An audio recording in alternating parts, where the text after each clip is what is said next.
आयुर्वेदयति बोधयति इति आयुर्वेद। जो शास्त्र या विज्ञान आयु या जीवन का बोध कराता है उसे हम आयुर्वेद कहते हैं।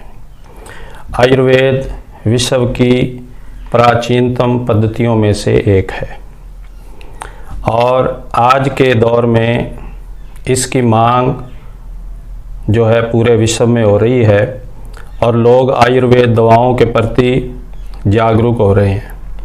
विशेषकर कोरोना काल में लोगों का आयुर्वेद पर विश्वास बढ़ा है।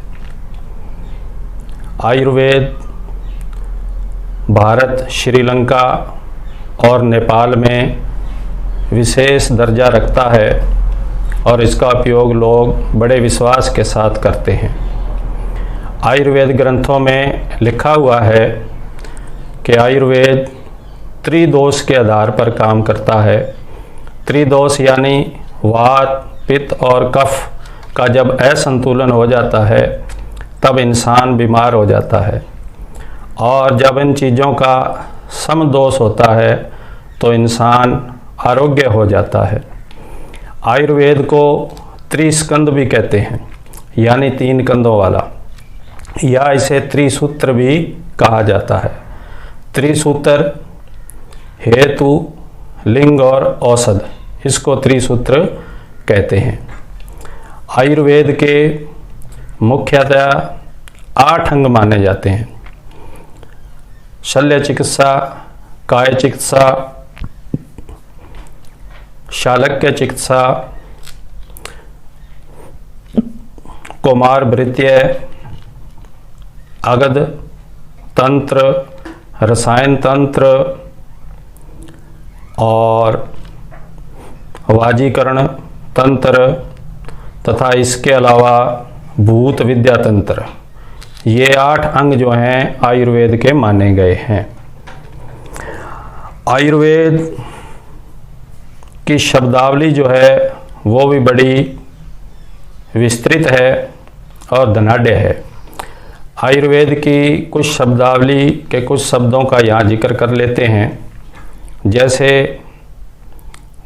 अग्नि, दाह, दीपक, गरिष्ठ, आम, आयु, औषध, इसके अलावा क्वाथ या काढ़ा, शमन, संशोधन, वातकारक और वात शमन, अतिसार आदि ये शब्द आयुर्वेद में विशेष तौर पर उपयोग किए जाते हैं। आयुर्वेद के महान ग्रंथ वैसे तो बहुत हैं, लेकिन जो सबसे ज़्यादा चर्चित और प्रसिद्ध हैं वो है चरक संहिता और सुश्रुत संहिता। चरक महान वेदाचार्य रहे, लगभग 2000 वर्ष पूर्व उन्होंने चरक संहिता लिखी और इसमें आयुर्वेद औषधियों का एक भंडार है। शरीर में कौन कौन से रोग होते हैं और उनका निदान कैसे होता है, उनकी दवाओं का जिक्र विस्तृत रूप से इस ग्रंथ में किया गया है। इसके अलावा लौह, पारा, सोना और चांदी के भस्म किस प्रकार बनाए जाते हैं और उनका उपयोग किन किन रोगों में हो सकता है, इसका भी विस्तृत विवरण हमें चरक संहिता में मिलता है। इसी प्रकार सुश्रुत संहिता भी एक प्रसिद्ध ग्रंथ है जिसमें शल्य क्रिया का जिक्र किया गया है। लगभग 2500 वर्ष पूर्व वेदाचार्य सुश्रुत ने शल्य क्रिया की थी और इसमें शल्य क्रिया के बहुत से भेद बताए गए हैं। सुश्रुत को शल्य क्रिया का जनक भी माना जाता है। अब अपने आयुर्वेद की कुछ विशेषताएं देख लेते हैं कि इस आयुर्वेद पद्धति को हमें क्यों अपनाना चाहिए।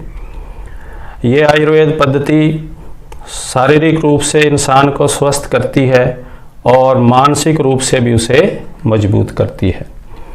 इस पद्धति में यानी आयुर्वेद में ज़्यादातर दवाएं पेड़ की शाख, उसकी जड़ें, उसका तना और उसके फल का उपयोग करके बनाई जाती हैं।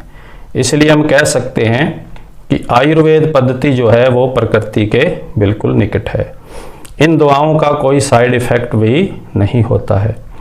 ये इंसान की जीवन शैली और भोजन शैली में परिवर्तन करके उसको स्वस्थ रखने का प्रयास करती है और ये अपेक्षाकृत बहुत सस्ती भी है और स्वस्थ इंसान भी इन दवाओं का उपयोग आसानी से कर सकता है और अपने स्वास्थ्य को लंबी आयु तक बनाए रख सकता है।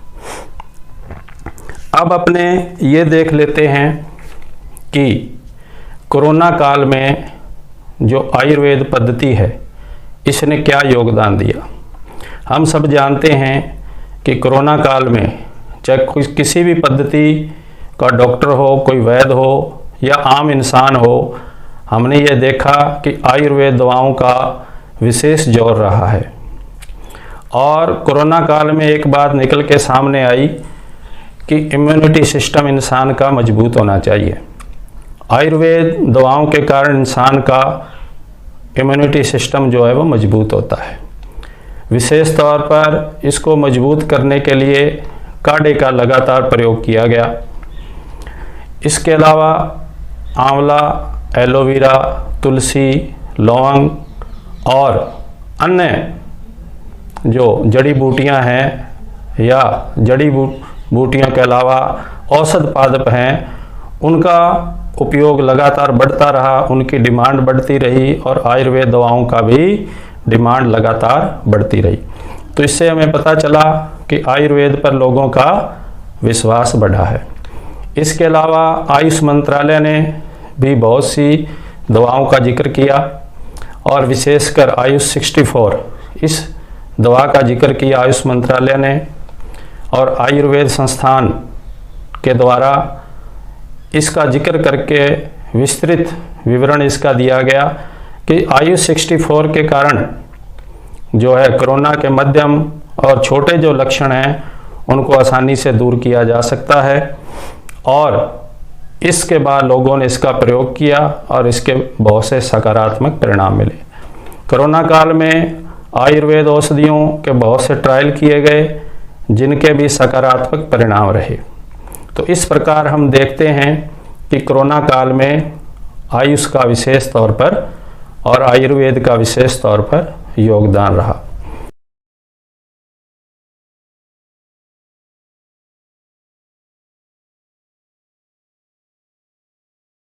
जैसा कि मैंने थंबनेल में जिक्र किया है कि आज के समय में आयुर्वेद कहाँ खड़ा है, उसकी स्थिति क्या है। तो आज के युग में निश्चित रूप से जैसे जैसे जागरूकता बढ़ रही है और लोग आयुर्वेद की तरफ आ रहे हैं, क्योंकि इन दवाओं का साइड इफ़ेक्ट नहीं है। इन स्थितियों को देखते हुए आयुर्वेद में बहुत से शोध हो रहे हैं, बहुत सी नई तकनीक से दवाओं को ईजाद किया जा रहा है और आने वाले समय के लिए आयुर्वेद को तैयार किया जा रहा है। इन सारी स्थितियों को देखते हुए हम आयुर्वेद का आने वाला समय उज्जवल देखते हैं और उम्मीद करते हैं कि स्वास्थ्य लाभ भी लोगों को मिलेगा और इससे रोजगार भी मिलेगा। भविष्य की बात करें तो आयुर्वेद का भविष्य निश्चित तौर पर उज्जवल है और जैसे जैसे लोग इसकी तरफ आ रहे हैं, लोगों को ये लग रहा है कि इसके कोई साइड इफ़ेक्ट नहीं है और आयुर्वेद की दवाएं रोग का निदान करने के साथ साथ रोग को रोकती भी हैं और एक स्वस्थ जीवन शैली के लिए हमें प्रेरित करती है। तो निश्चित रूप से आने वाले समय में जब समाज आयुर्वेद की ओर झुकेगा तो इसमें नए शोध होंगे, नए कॉलेज और यूनिवर्सिटियाँ आएंगी और नए रोजगार के अवसर मिलेंगे और शहर से निकलकर ग्रामीण जनता को भी आयुर्वेद का लाभ मिलेगा। और सबसे बड़ी बात कि ये भारतीय पद्धति मानी जाती है, ये एक भारतीय पद्धति है, पूरा विश्व जानता है, इसको प्रोत्साहन मिलेगा, ये हम सब के लिए बड़े गर्व की बात है। तो हमें आयुर्वेद के योगदान को याद रखना चाहिए और इसका प्रचार प्रसार करना चाहिए और ऐसे रोगी जिनका कहीं उपचार नहीं हो रहा और उनको हमें आयुर्वेद का रास्ता भी बताना चाहिए, उन्हें गाइड करना चाहिए।